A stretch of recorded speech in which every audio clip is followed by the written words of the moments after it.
기대해. 나에게 주신 하루를 때론 피곤하고 일어나기 싫고 널 깨우는 알람 소리에 짜증도 나겠지만 안녕하세요. 오늘도 부른 말씀 권순민 목사입니다. 쉬지 않고 나를 지키셨네. 오늘을 나에게 주셨네. 새 말씀 안에 주가 주신 사랑과 은혜와 능력. 아침 저녁으로 쌀쌀한 가을이 찾아왔습니다. 아무쪼록 환절기 감기 조심하시고요. 아침 출근길 든든하게 입고 나가시기 바랍니다. 오늘 우리가 은혜 받을 하나님 말씀은 고린도후서 10장 1절에서 6절까지 말씀입니다. 너희를 대면하면 유순하고 떠나 있으면 너희에 대하여 담대한 나 바울은 이제 그리스도의 온유와 관용으로 친히 너희를 권하고 또한 우리를 육신에 따라 행하는 자로 여기는 자들에 대하여 내가 담대히 대하는 것 같이 너희와 함께 있을 때에 나로 하여금 이 담대한 태도로 대하지 않게 하기를 구하노라. 우리가 육신으로 행하나 육신에 따라 싸우지 아니하노니 우리의 싸우는 무기는 육신에 속한 것이 아니요 오직 어떤 견고한 진도 무너뜨리는 하나님의 능력이라. 모든 이로를 무너뜨리며 하나님 아는 것을 대적하여 높아진 것을 다 무너뜨리고 모든 생각을 사로잡아 그리스도에게 복종하게 하니 너희의 복종이 온전하게 될 때에 모든 복종하지 않는 것을 벌하려고 준비하는 중에 있노라. 아멘. 오늘 설교 제목은 찐사랑입니다. 소위 부모의 사랑은 하나님의 사랑과 가장 닮았다고 이야기합니다. 이성 간의 사랑이나 친구 간의 우정은 이해득실이나 또 이런저런 오해로 인하여 어긋날 수 있지만 부모의 사랑은 결코 끊어지는 법이 없습니다. 자식을 향하여 무조건적인 지지와 사랑을 보내며 또 자녀를 위한 일이라면 무엇이든지 마다하지 않는 것이 바로 부모의 사랑입니다.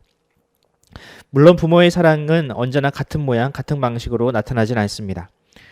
자녀를 사랑하고 용납하는 것이 부모가 가진 이 보편적인 사랑 방식이지만 자식이 잘못하면 따끔하게 혼을 내줄 수 있는 것도 또 부모이기에 가능한 일입니다. 부모가 아니라면 굳이 타인에게 화를 내거나 열을 올릴 필요가 있나요?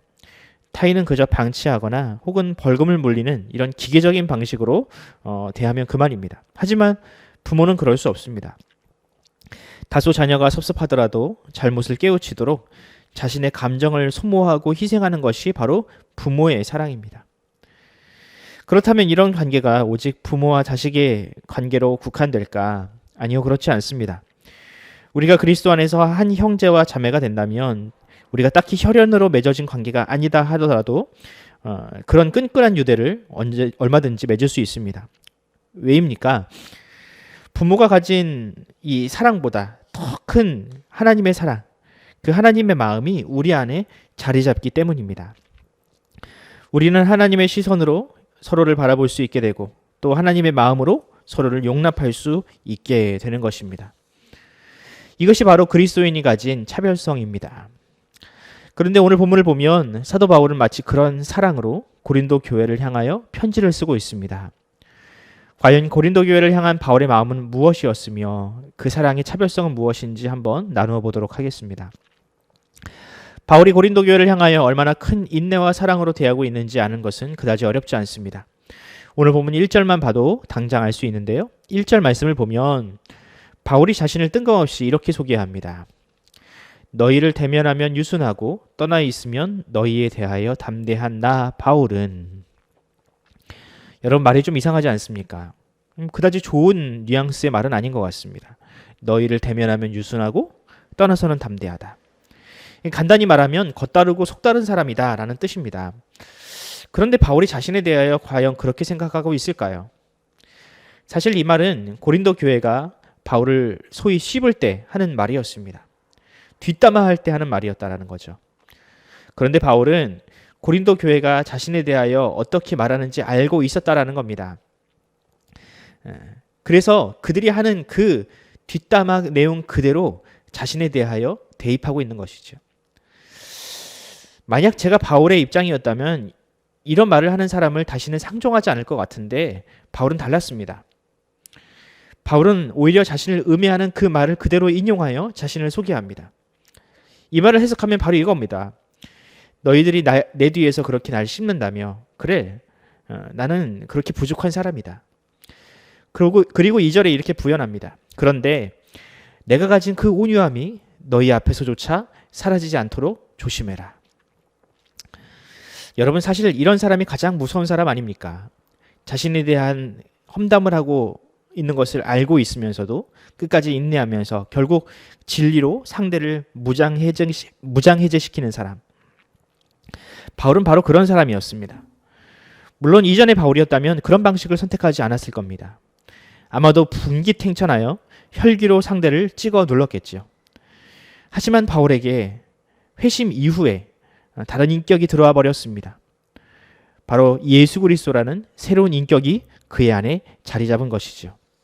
오늘 본문 1절 후반부에 보면 이런 말이 나옵니다.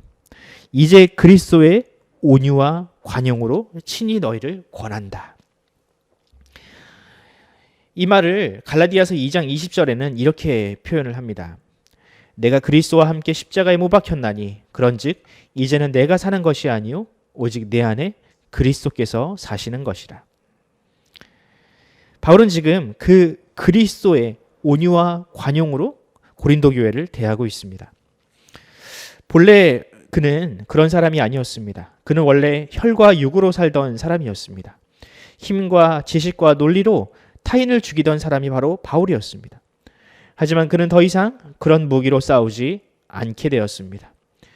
4절 말씀을 읽어보면 바울의 무기는 이제 완전히 달라져 버렸습니다.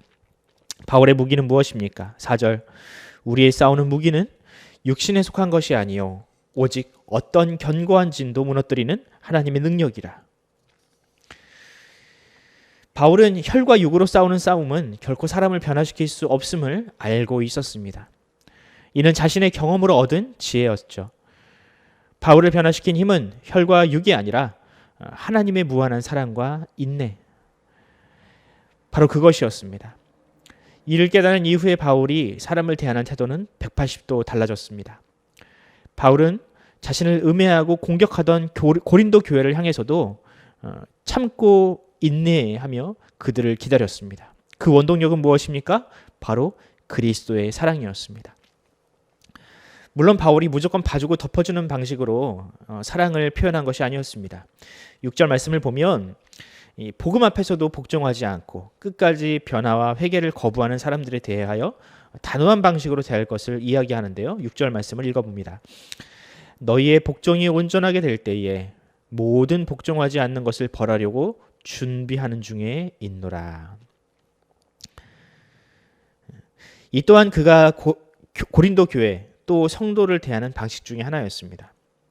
바로 단호함, 죄에 대하여, 불의에 대하여 단호하게 대처하는 것도 역시 마찬가지로 사랑의 하나의 방식이라는 겁니다.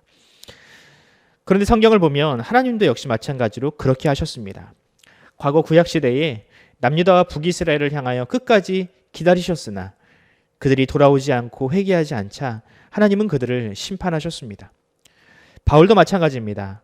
그들을 사랑하기에 끝까지 참고 인내하지만 때로는 죄와 멀어지도록, 죄를 깨닫도록 따끔하게 지적하고 훈계하는 것, 바로 그것이 하나님의 사랑의 한 방식이라는 것이죠.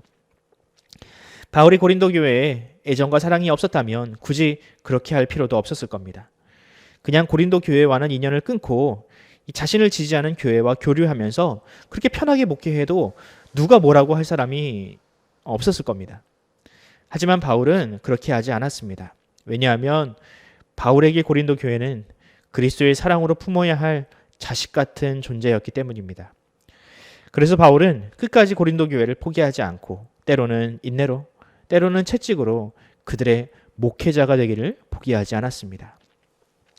저는 이런 바울의 사랑, 이 사랑을 요즘 말로 찐사랑, 진짜 사랑이라고 이야기하고 싶습니다.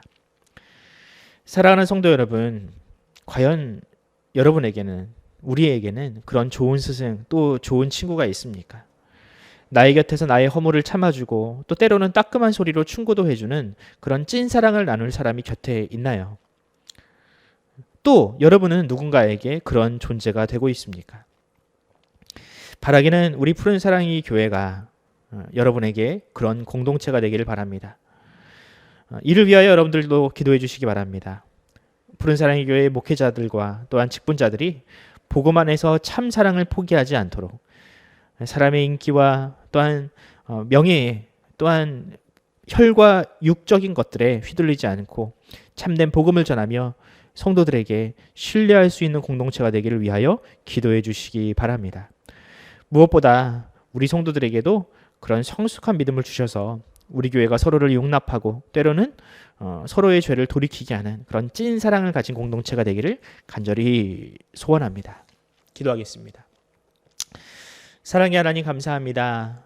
우리가 그리스도의 사랑을 덧입은 자로서 바울과 같이 무한한 사랑을 표현함과 동시에 때로는 죄에 대하여는 엄격한 그런 그리스도의 사랑, 그리스도의 온유와 인내 또한 공의가 살아있는 공동체가 되기를 소원합니다.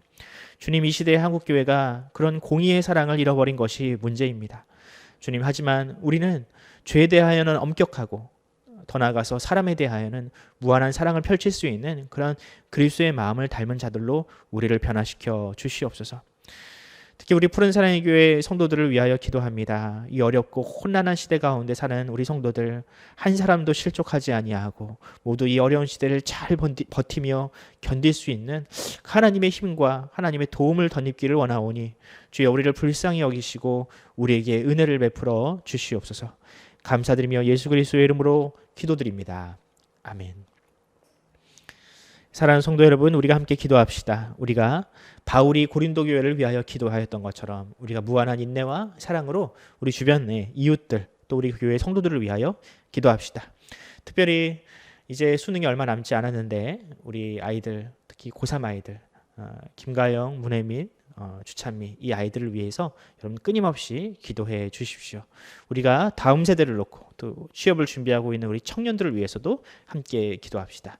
우리 이 같은 기도 제목을 놓고 우리가 함께 이 아침 기도로 시작하겠습니다. 기도하겠습니다.